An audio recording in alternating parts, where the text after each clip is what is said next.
Hello, welcome to my mini blog. आज आपण मस्त अशी भेंडीची भाजी बनवणार आहोत. सकाळी सकाळी टिफिन द्यायचा होता, त्यामुळे भेंडीची भाजी आणि चपात्या बनवल्या आणि तीच आम्ही दुपारच्या जेवणासाठी देखील भेंडीची भाजी आणि पोळीच खाणार होतो. तर त्यानंतर ना बराच वेळ होता, मग म्हटलं किचन क्लिनिंग तर करत आहोतच थोडं थोडं, त्याचबरोबर आज फ्रीज क्लिनिंग पण करायला घेतलं. बरेच दिवस झाले ना, तर फ्रीज क्लीन करायचं होतं.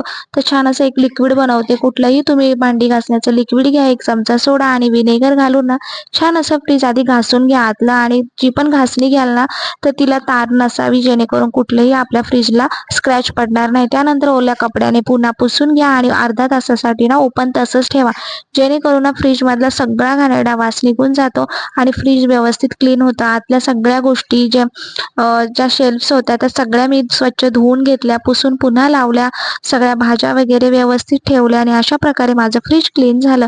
तर तुम्हाला व्हिडिओ आवडला असेल तर लाईक, शेअर